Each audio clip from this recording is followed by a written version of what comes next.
Bueno, yo era un metalero de tomo y lomo, andaba con guitarra eléctrica, escuchando a todos los guitarristas metálicos habido y por haber. Estudié sonido, soy técnico profesional en sonido. Y mi sueño era andar por el mundo siendo el sonidista de alguna banda de metal por ahí. Y un día, yo recuerdo que sentí mucha necesidad en mi corazón, no sé por qué, de escuchar alabanzas, de escuchar de Dios, de acercarme a Dios, de acercarme a Cristo. Mi madre siempre fue a la iglesia unicitaria y entonces yo me acerqué a la iglesia, me acuerdo, me parece que fue ese mismo día o el siguiente día, me acerqué a la iglesia y ahí escuché una alabanza, me acuerdo, y caí de rodillas llorando y deseando entregar toda mi vida al Señor. Yo te puedo decir, era una persona yo que amaba el mundo, amaba el pecado, no tenía conciencia de hecho del pecado, nada de eso, yo un mundano 100%. Y a partir de ese día, casi que durante los próximos 3 días no pude casi ni comer, porque fue tanto el impacto de eso que me pasó. Yo entendí que todo lo que hacía, decía, pensaba, todo era malo, todo era pecaminoso. Empecé a entender mi culpabilidad, finalmente tenía una carga terrible de culpabilidad. Y en el deseo de querer entender lo que me pasaba, es que empiezo a leer mucho la Escritura, mucho la Biblia, pero siempre con esa fuerza, digamos, de parte de los maestros universitarios y de las personas que generalmente son los predicadores, el pastor, que te advierten desde un inicio, que mira que son uno, que no son dos, no son tres, son uno, su nombre es Jesús. Siempre entonces comienza desde el inicio con ese lente. Yo te puedo decir, honestamente, porque yo sí creo, y yo creo con todo mi corazón que en ese momento yo me convertí al Señor. Pero lo que sucede después es que hay una captura, por decirlo así, un velo que te quieren instalar para que no veas de manera correcta las Escrituras.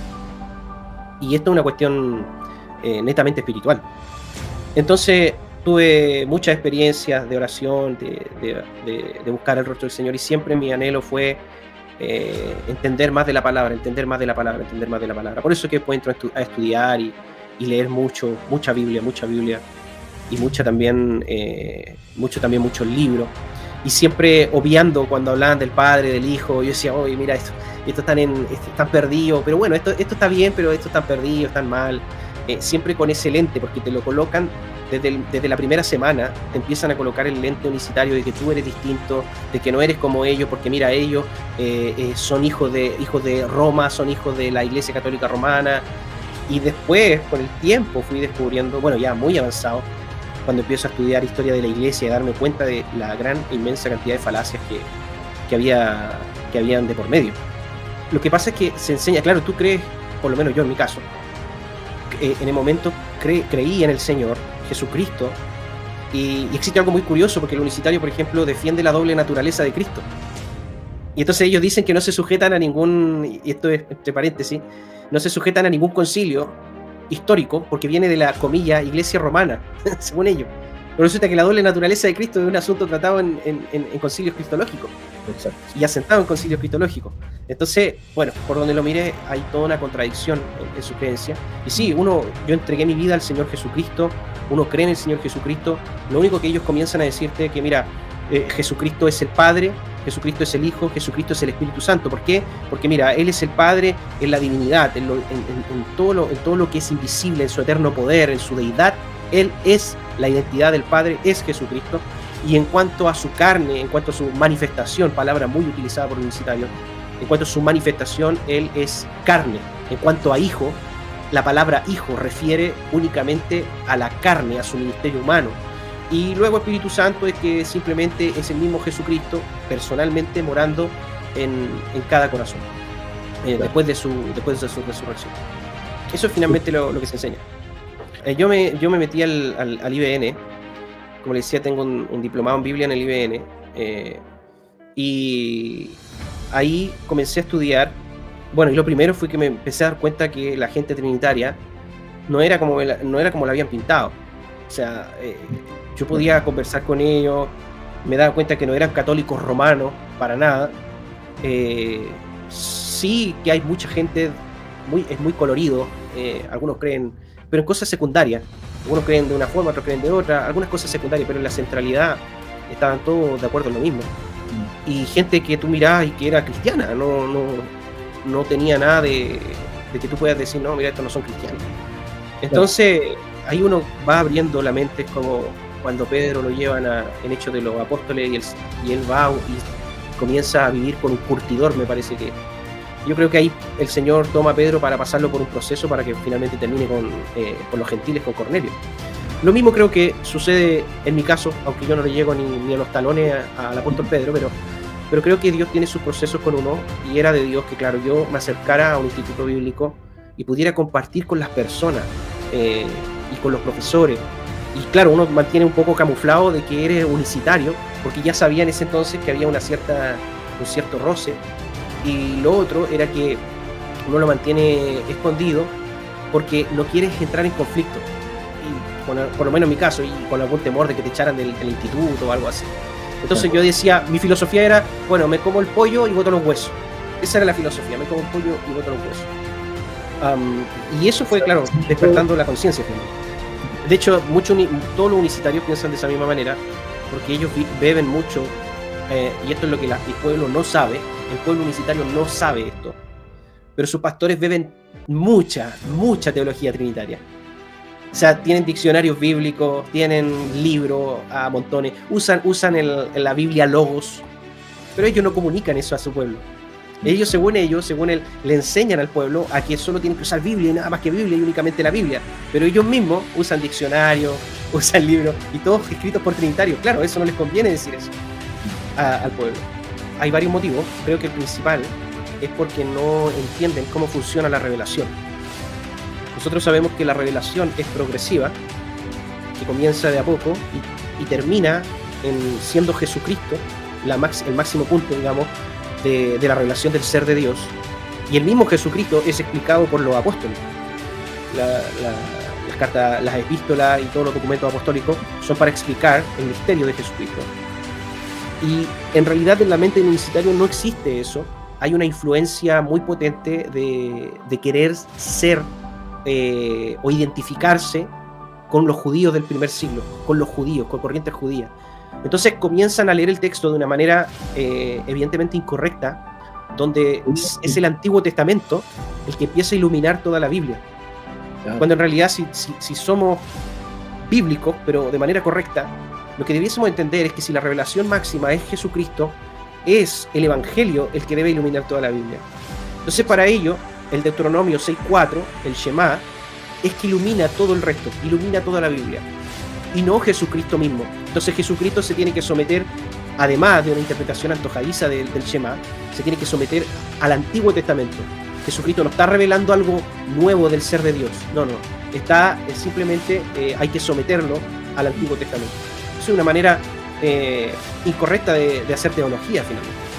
Antiguo Testamento, y es únicamente una unicidad mal entendida, porque en la mente unicitaria, unicidad es idéntico a unipersonalidad. Ellos no pueden abrir la mente y entender de que la palabra unicidad no refiere necesariamente a unipersonalidad. De hecho, hay otras religiones en el mundo que creen en la unipersonalidad, que el Islam, que usted leía al principio, los masones y la corriente mayoritaria del judaísmo. Entonces, en esa negación de más de una persona en el ser de Dios, ellos comienzan a leer todo el Nuevo Testamento así.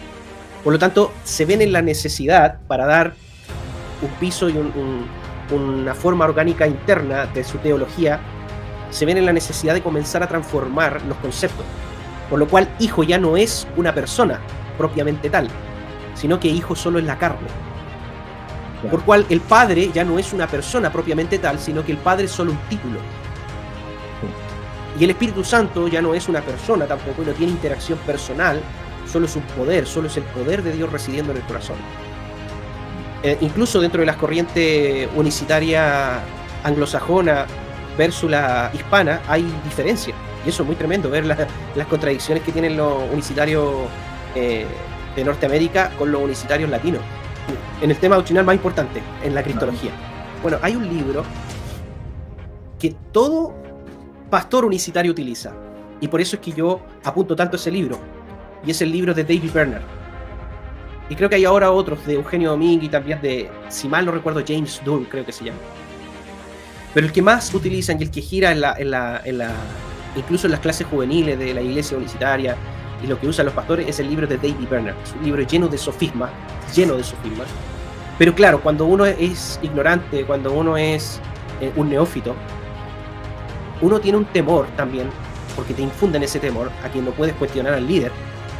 Y todo lo que dice David Bernard, si bien ellos no dicen que es palabra inspirada, pero la tratan como tal. O sea, prácticamente, por lo menos acá en Latinoamérica, todo lo que dice David Bernard, que es el presidente mundial de la UPC, es una palabra correcta. En cuanto referente a la unicidad. O sea, no hay ningún libro dentro de los círculos unicitarios, no hay ningún libro, no hay un diálogo teológico diciéndole, a ver, David Bernard, te equivocaste en esto, otro. No hay un diálogo de esa naturaleza dentro de los círculos unicitarios. Porque lo tienen sobre un pedestal muy elevado.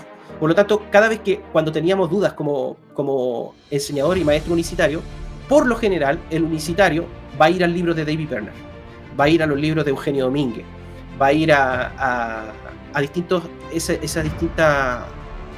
hombres que escriben acerca de la unicidad. Pero esos son los más reconocidos. Y bueno, y también Jorge Mendizábal. Pero él no tiene libros, sino que tiene predicación. Sí.